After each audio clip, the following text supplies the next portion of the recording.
नमस्कार आप सभी लोगों को।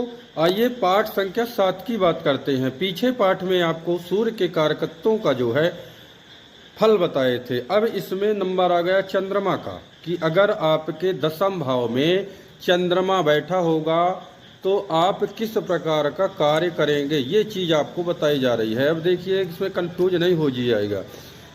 अगर मान लीजिए कर्क लग्न ही होगा तो आपको कर्क लग्न से अलग दशम देखना है, और जहाँ चंद्रमा आपका स्थित होगा तो जब बारी चंद्रमा से आएगी तो वहाँ से दशम अलग कार देखना है, यानी इसमें कन्फ्यूज नहीं होना है। अब लग्नेश भले चंद्रमा है लेकिन वहाँ से आपको दशम चंद्रमा से भी देख लेना है। तो जो रूल बताए हैं उसके आधार पे आपको कार्य करना है।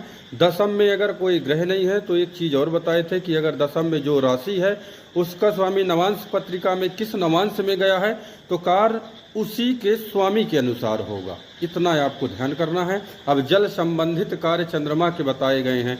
माता संबंधित आपको जो है जल से उत्पन्न मखाना भी होता है, शंख मोती का कार्य हो गया। जल नदी समुद्र से जो उस मार्ग से आते हैं, जहाज का काम हो गया, जहाज में जितने कर्मचारी हैं उसके आधार पे।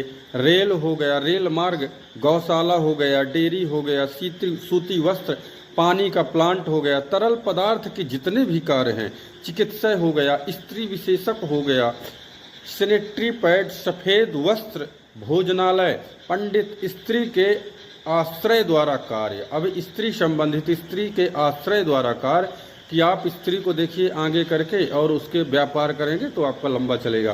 पुरोहित का कार्य, पुजारी आदि का कार्य, ये सारे कार्य चंद्रमा से देखे जाते हैं। अब चंद्रमा जिन जिन का कारक है, अब चंद्रमा देखिए ब्लड का भी कारक है। अभी हम चिकित्सा ज्योतिष जब आपको देंगे तो उसमें लगभग नहीं तो 70-80 चैप्टर मिलेंगे आपको।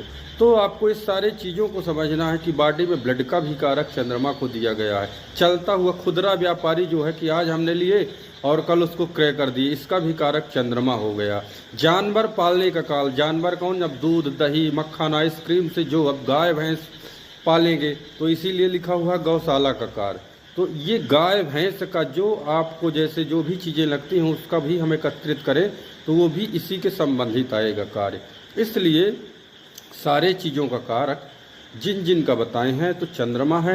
अब आगे आपको पाठ में मंगल के बारे में बताएंगे कि अगर दशम भाव में मान लीजिए कि वृश्चिक राशि ही आ गई तो जो दूसरा रूल बताए हैं कि वो रूल दशम भाव में मंगल की राशि 2 में कोई आई, मेष या वृश्चिक, तो उसका यानी मंगल नवांश पत्रिका में किस राशि में गया है, जिस राशि में गया होगा तो उस राशि के स्वामी के अनुसार आपको कार्य करना पड़ेगा। ये